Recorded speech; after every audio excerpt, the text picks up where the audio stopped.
Hello from a sunny, warm and breezy Cape Town. I'm Toby Hodges for Yachting World and we are on board the brand spanking new Southern Wind 108 Kiboko 4.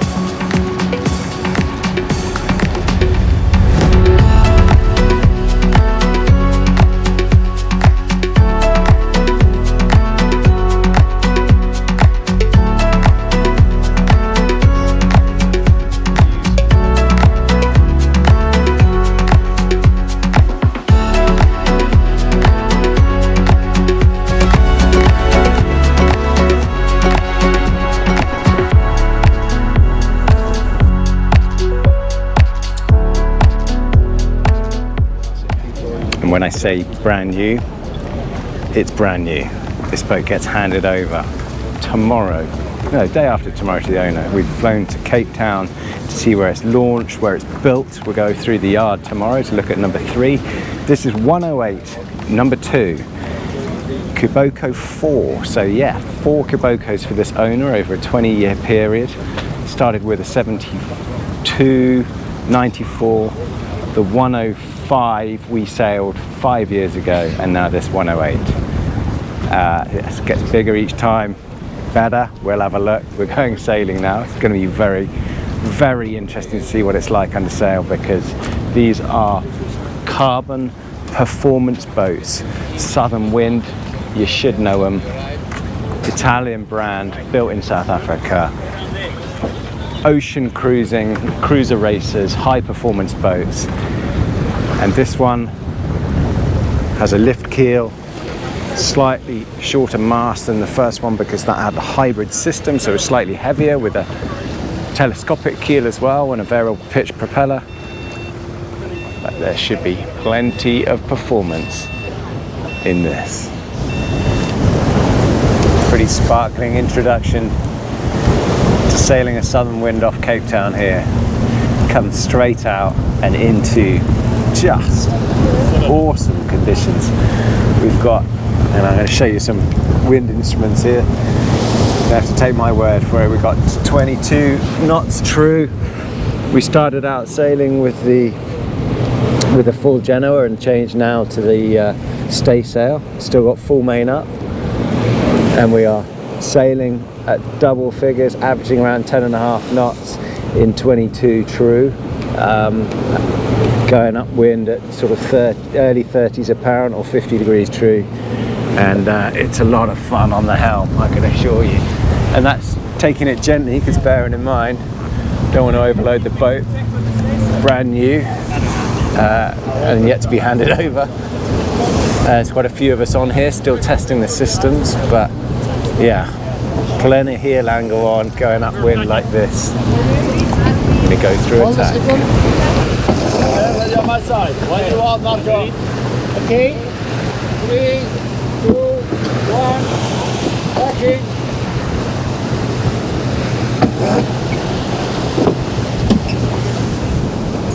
Right.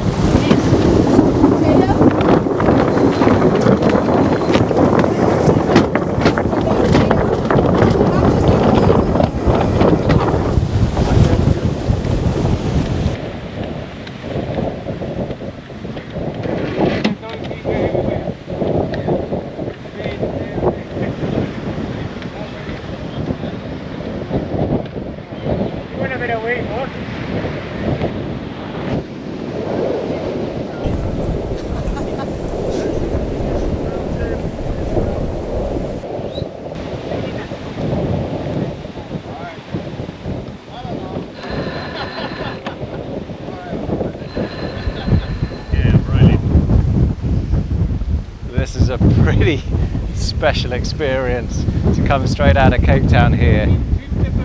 And we have got, yeah, you should see the birds coming off here, but we are fully powered up here. We've got 27, 28 knots true wind, just hit 18 knots on a little wave as well.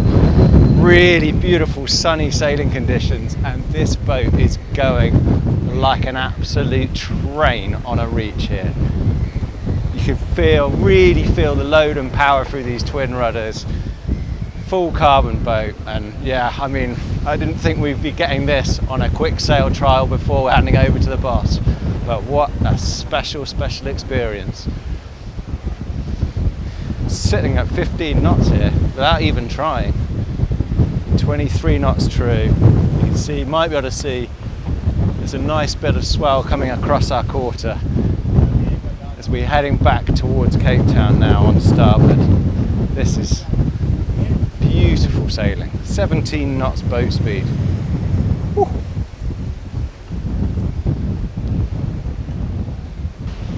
So yeah, this is a big cruiser racer, and you know, she's going to be raced with probably 16, 17 people on board, but cruising wise, 5 crew, and when you're on the helm, what's really nice is you can actually trim it and play with it. So it's a really nice arrangement of controls here. Particularly you've got this joystick which is controlling your captive main sheet in and out, and the traveller on one little joystick control, which means, you know, I can easily just depower that very powerful main, either with the main sheet or the traveller on the same button. And it's the same equally with trimming as well, because I've got my hydraulic controls right here on the outboard side. So I've got Cunningham, Vang, outboard and backstay all to hand on a little keyboard here. So yeah, it's a playful yacht for such a big one.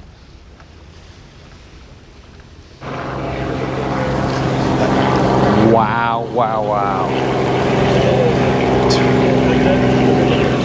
That was special. 20 hours to get here, only landed this morning, 2 hours later. Came out on the boat, straight out of Cape Town, straight into those conditions.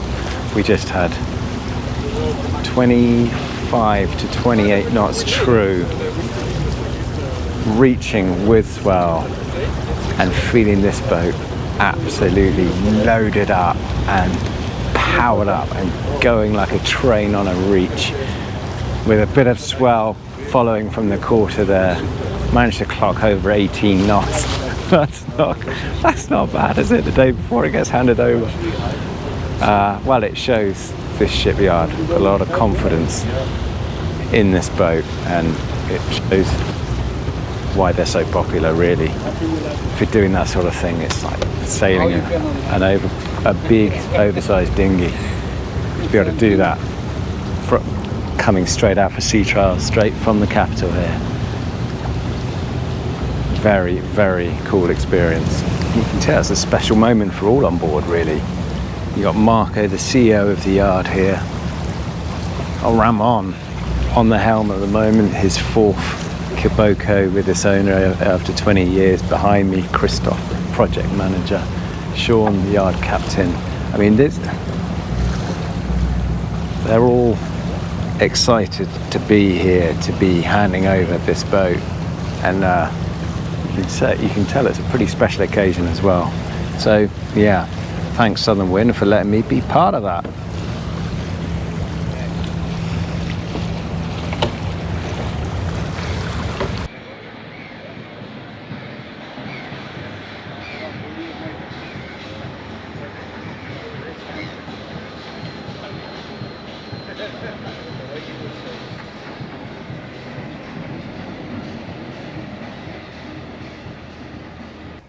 So this is a big deck to go through, but I'll try and go through some key features here, starting up on the pointy bit. Southern Wind, very experienced with infused laminating carbon builds now, and so much so they do a 3-part infusion process. The carbon is almost like doing a pre-preg, but without cost, but pre-preg in some areas. And for example, this long bowsprit, that means you can fly the downwind sails off the front end of that bowsprit, and even the code 0 off the furler without needing the bobstay beneath it. No, there's no anchor below it, because this has a submarine anchor below, which I'll point out from the sail locker. But within this windlass locker here, you can access obviously the chain, and you've got a brake for operating that on the deck. This forestay 22 tons of load can go through that. It's astonishing, with 8 tons of load on the structured luff of the head sail itself. So Genoa there, slightly overlapping jib, 105% I think, and then you're in a forestay there for that stay sail. And this is the sail locker. It's massive. I mean, it must be 3 meters tall. And you want a big sail locker to fit sails in, spare warps and that sort of thing as well, but also in terms of access to systems, and gives you a good feeling of the structure and the safety in here. Again, it's all foam cored carbon and honeycomb core in the structures. Forward of this bulkhead area here, you've got access to that submarine anchor. So there's a watertight stainless steel hatch above that.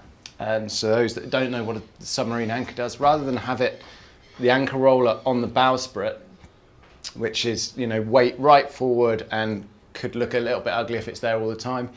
This is going from underneath the hull, and it comes up, twists one way, so it reportedly always swivels into the right slot and then fills in the bottom of the hull. And by undoing that hatch, you've got access to it, but there's also a camera in there so you can see your chain angle as well, and a chain locker on the port hand side. And then within this sail locker itself, you see a big partition area to put the code zero down in here, and rollers so it's getting dragged against the hatch as it goes out through this extra big hatch. Loads of hydraulics. And then, as I was saying, in terms of safety, you've got that crash box right forward. You've got a watertight bulkhead underneath the submarine anchor, and then there's one big watertight bulkhead before you get into the accommodation area as well.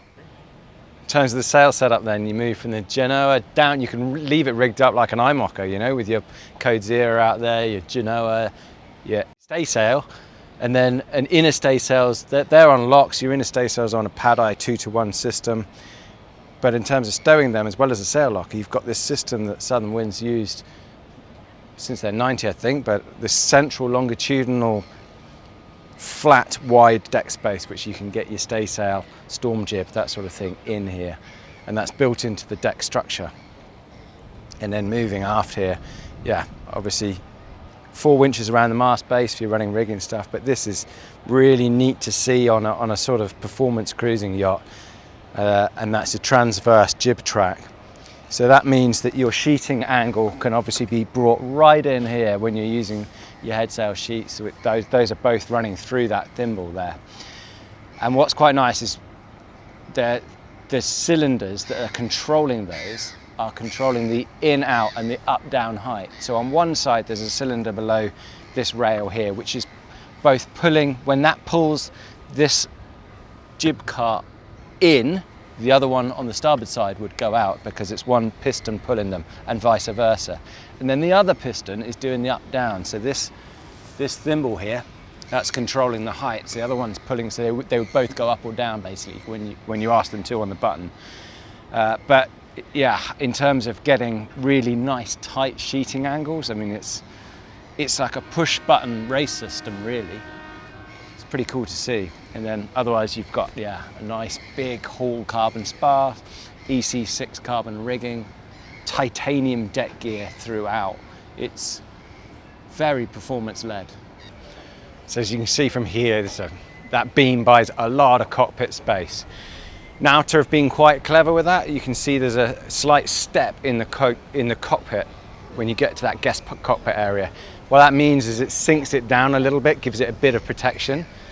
And it also means, there's space to have those big life raft lockers incorporated in the aft end of those. And they've been quite smart with how they're going to put the deck cushions on. We'll show what it looks like with all the nice cushions on there as well, but you can see these rails in here that the cushions go into and Velcro down, and there's bolt holes down for those as well to keep them on in breeze. And then from here aft is all your sailing area really.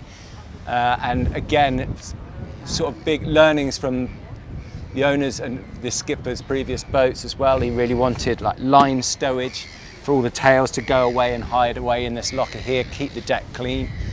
Otherwise I think we've seen what the rest of it does in terms of having a captive winch for the main sheet, which goes through the boom down by the mast base area, and all push button controlled from that cockpit. And then, yeah, we'll take you through the aft end of the boat as well.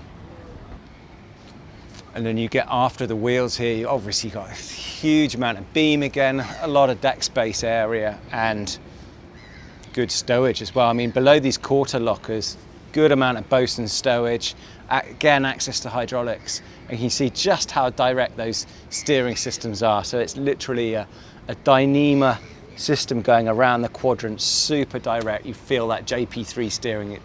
You really, really do feel it, which for a 110-foot yacht is pretty impressive.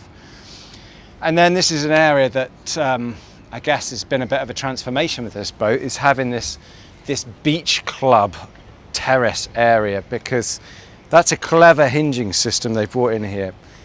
On this one, I know it's different on number one, but on this one it opens out 2 walkways down to here. I mean, it's quite a grand entrance. Feels like you could go ballroom dancing back here. But with this hinged out, look at the size of the swim platform. And then there's a clever system in terms of the garage space. So the dinghy, you can get a 5.05 or 5.1, I don't know, I'll put it in the specs, but jet tender, jet powered rib, which will go in this longitudinal space. And what they've done is come up with a sort of pull system like you'd have on a trailer in a way. So it would hook on, you drive the bow of the boat onto here. There's rails that would come right the way after, and then the actual bow would come up as pulled by the winch system. And then you raise the aft end of that swim platform so it levels out and goes right in under there. Anyway, the tender's not on here, so I can't show you that, but I can just show you a glimpse of the space here. It is, yeah, fairly phenomenal, and I think transformational for that sort of owner, really. The eagle-eyed on you might notice there's a few bits of masking tape and that sort of thing around. That is normal for a boat that's still being commissioned and being handed over, but certainly on the deck, what's interesting is that the owner, especially in the southern wind, have tried to move away from using Burmese teak. So the last boat was flexi teak. This has an experimental type deck on it, I would call it. It's maple, so North American maple, and it's heat treated, because that's, otherwise it would be a bit soft. So to resist against the saltwater elements, marine environment, it's heat treated under vacuum and then applied. So I don't know of another boat of this size that's tried it. It's a Mallorcan firm that's developing the system. So yeah, the bits of different colours and that sort of thing you see on here is because they're trying it really for a first time, and it's good to see. It's good to see a move towards a more sustainable type of decking.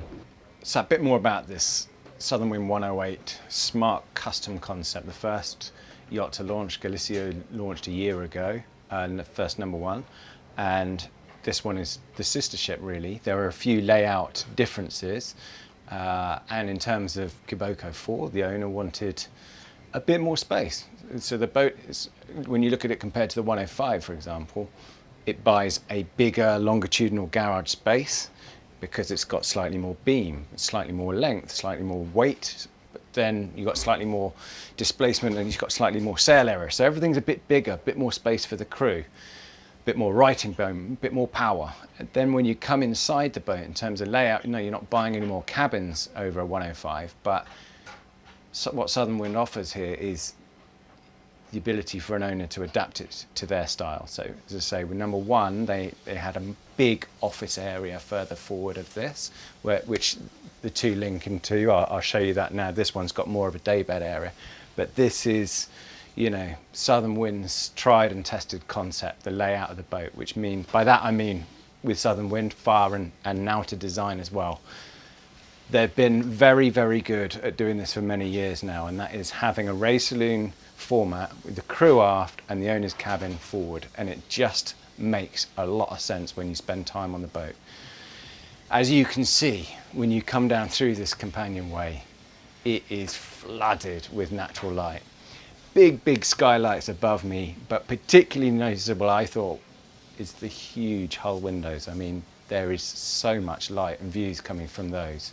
Yeah, it's a big beamy space, nothing too different about that in terms of a raised saloon layout, but if you didn't know what the main benefit I think that brings you, as well as being this eyesight from up here, is what's below us, and we'll show you that because it's a big beam wide engine room and mechanical space, so you get to hide noisy, smelly stuff below the saloon.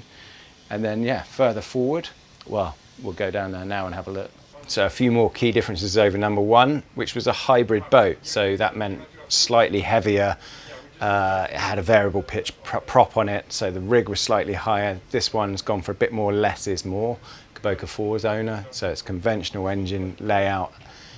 But he's got a lift keel on here. So what I think is really neat is the way they've integrated this keel trunk.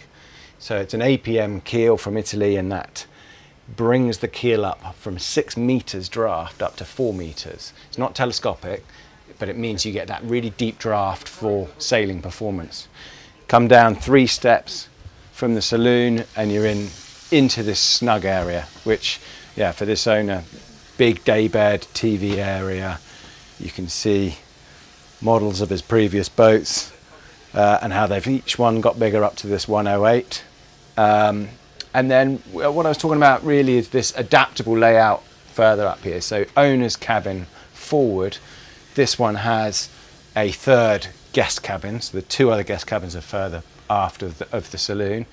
But on number 1, there was a big sliding door which converted this from a suite here into walking into the office. So the owner's got a big office area. On this nice adaptable layout, you get an extra cabin for having guests on. So twin ensuite guest cabin there, and then a huge owner's ensuite cabin further forward there. Very nicely, I think, tastefully styled as well, with this linen finish on the bulkheads, and yeah, plenty of timber on show. So as you come after the raised saloon area down the steps, there's the entranceway into the main part of the engine room, the access to that. And then you're into the rest of the guest accommodation here. So these 2 cabins on Kiboko 4 are identical back here. So they're both twins, fixed berths, but yeah, owners can choose to slide them together, have doubles, have more of a Pullman style or racing bunks that come down from the sides there. But nice generous size en suites. I like the details, say nice sailing details like the stoppers on the doors, lee cloth fittings on the deck heads there as well for when things get a bit rougher, and just it's very nicely finished, very tactile from the timber to the resin countertops. It's all, yeah, very nicely done. So then moving aft from guest area, you can seal off this because all of this aft area of the boat is the crew's, and that's what I mean about the layout. It's tried and tested. Southern Wind have been doing it for a long time. It works. You get a service tunnel here with stowage on the port side, and then access to all your electronics, AC and DC, behind all those panels there. And then coming aft, you have got a good area really for a crew of 5 to enjoy. I mean, a proper sized galley which is opened out. You don't need to close those even on this is a charter spec boat. You don't need to seal off between the two, between the mess and the galley, but you can see loads of work surface, refrigeration space, cooking space, good size little mess here with a couple of stools that pull out, and then on the starboard side, double cabin there for the skipper with the wet heads behind here. So that's a sealed area rather than adjoining this, because further aft here you have a shared heads with a separate shower for these 2 crew cabins. So it's a Pullman cabin each side for the other 4 of the crew, and a good size as well. I mean, good space in there. But the best thing I think about this layout that Southern Wind do with is having this aft crew area is the private access straight down here into a huge nav station office area. So the crew can not only sail the boat, but they can navigate from here without disturbing any of the owner or the guests. Yeah, and having that separate access from when they're coming on and off the boat as well makes a lot of sense. You've also, in between these 2 cabins, got a laundry area for your washer dryers there as well. And I think you feel about 7.5 meters of beam, because that's the longitudinal garage behind me, and it still leaves, because the dinghy's facing this way, all this space for the crew to enjoy, and you've got to have that space if you want to keep hold of a permanent crew. So just after the saloon area here, you've got 3/4 height door into the workshop area, and then the half height watertight door into the engine room.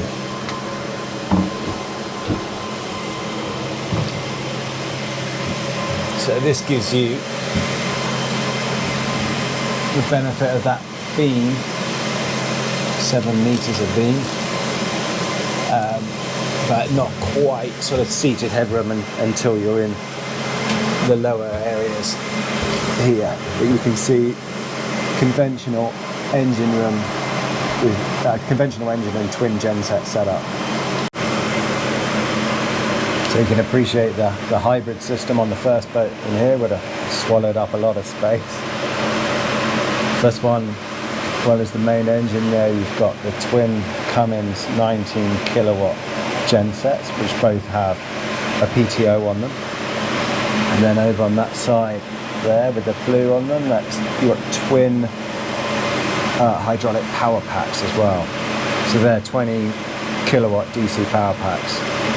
So if you wanted to run all of the hydraulics together, you've got a beefy, near 80 kilowatts available on full power, running at 48 volts and a 48 volt battery bank. We've also got an integral high power, you see the smart controller for it on the forward bulkhead, 48 volt alternator on the main engine, 12 6,000 amp master volt batteries. So a lot of juice down here. And Ramon, the skipper, wanted to keep it all as accessible and serviceable as possible, so very clear around this engine. Yes, it's got the noisy and smelly things down here, but only them. Well, that was pretty special experience. I mean, there's not many times I could think of like that in my sailing life. 24 hours or so ago I left home, 20-hour trip, arrived here this morning, got on the boat a couple of hours later, straight out sailing into the bay, to have 20 up to 28 knots of breeze and to be able to just be handed the helm to shows the confidence of the yard, shows what a stunningly built boat this is, and the experience is just so special, really. Be able to play with it going upwind with the full main and Genoa, bring out the staysail when the wind got further, the breeze got up more, and then to come back down with a few waves and really experience it trucking along in the late teens is, yeah, unforgettable. I mean, the only thing we didn't do was, I guess, sail with a Jenica or Code Zero, but maybe I'll just have to buy a Southern Wind 108 to experience that one. Very, very nice. Anyway, we're very fortunate enough to get the full tour here in Cape Town, do the full tour of the boat and see the shipyard. And I think that's where it all comes together, to see how these boats are put together and how they keep them to the lightweight builds they do. I hope you enjoyed the tour. See you next time. So in the lamination hall here we have the mould for the 100, the 108 and the new 123 over there starting. So traditional moulds that then they are cut, you can see on the front end of this 108. So they build the mould, laminate and fair it, and then cut it into 3. And then we've got a bow section here from the 108. So when we were looking on the 108 yesterday, this is the crash box section, which would go onto that, that would take the bobstay load on there as well. And then you can see onto the inside, so the actual bowsprit gets laminated into this whole section here before it's put on to join the rest of the hull. And there's the anchor section we were looking at yesterday for the submarine anchor to come plugging up into there. So all carbon infused with Corsair foam. So there's a view here of the inside of the Southern Wind 108 mould, and it's quite a good view from this because you can see how they do it in the 3 sections. So Southern Wind been building like this for a long time now as an efficient process of laminating the boats. So they make the mould with the plywood, e-glass the mould, fare the mould, and then this is the mould you see, and then they'll cut it into these 3 parts. So then you end up doing 3-part infusions for all the hulls. And you can see here, this is the join between the bottom of the hull and the freeboard side, the top sides, and that means you're not fighting gravity when you're doing the infusion process. You're not trying to suck that resin up all of the freeboard height.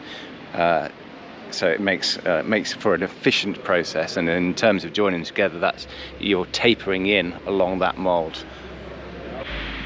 And then this is showing the stage before that on the new 1, 2, 3 big mould. So this is before, obviously this is just the timber gone on before it's been faired. So we're looking here at the deck mould for the 108 number 3. So that's the 108 hull mould.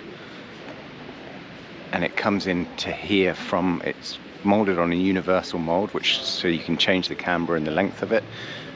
The actual deck and side deck comes in like this, and then they add the coach roof in here. You see there's all sorts of lasers set up here to get the tolerances right. And what's quite cool, you can see these individual winch buckets here for the mast-based winches. And then further forward here, this is we were looking at on the 108. The sail locker on the foredeck, but this one has been extended so that the owner of number 3 of the 108 can have their tender in the foredeck. So this is in the deck lamination hall, and this is preparing the deck for the Southern Wind 96. So this is the coach roof area, where it doesn't make any sense really to use Nomex pre-preg because of all of the different contours in it. For it's approximately only 30 kilos weight saving. And this is the universal deck mold I was telling you about here. So all of these jigs underneath allow them to change the angle of that. So they're laying up the 96 deck here. You see the fibers going on, and then above that is because this is a giant oven as well. So you can then heat it to 85 degrees. But what's super cool about this is, might remind you a little bit of the North Sails 3DL technology, but by being able to bend the camber and change the length and the shape for the deck means that they have produced, since 2010, over 40 decks from here. And that is a giant saving in terms of sustainability and not having to keep throwing away molds. Another point to note as well is using the infusion technique they have, is rather than the pre-preg, as I was talking about before, is, you know, they need to be able to train up people and not have super high level skill set, and for everyone to be able to work on them. So this lamination hall is basically for everything that's not hull and deck. So a lot of flat table structures for bulkheads and that sort of thing. And then what's quite useful here is they have a laser projector up on the roof, and then with the computer here you can basically lay pages and pages of scans down from that. So the green light flashing on here is showing obviously this one, not for this panel at the moment, but it will show you exactly how much of the cloth to lay down on that CNC pre-cut foam panel, and then you can go to the next one to show any modifications going on the panel, so you can do it layer by layer, and then you're not using too excessive amounts of cloth or resin or anything like that. So it's a good way of ensuring quality control. You see different ovens in here to cure those, and that up there is an oven itself. That's the lid on top of, you can maybe just see the screws below that. That was the first universal mold for doing the transoms, which they then developed for doing the decks. It means that you can change the transom shape according to client's wishes or according to the size of the boat. So these are the jib beams for the travellers, for the jib beams on that 108. So you can see the structure that goes into that alone to be able to move those cars like they do. And here is 108 number 3, going into the sort of furniture phase, really, carpentry phase. So you can see all the bulkheads are in, a lot of foam core carbon, massive great keel trunk. And then as we move aft here, you see some of the templated floorboards going. So these bulkheads are typically 30 to 40 mil, and then you'd have a big insulation panel going on that as well. So yeah, CNC cut floorboards starting to go in there. Wet areas started to be faired and painted. Yeah, but before all the interior's in, the carpentry's in, that is a lot of hull.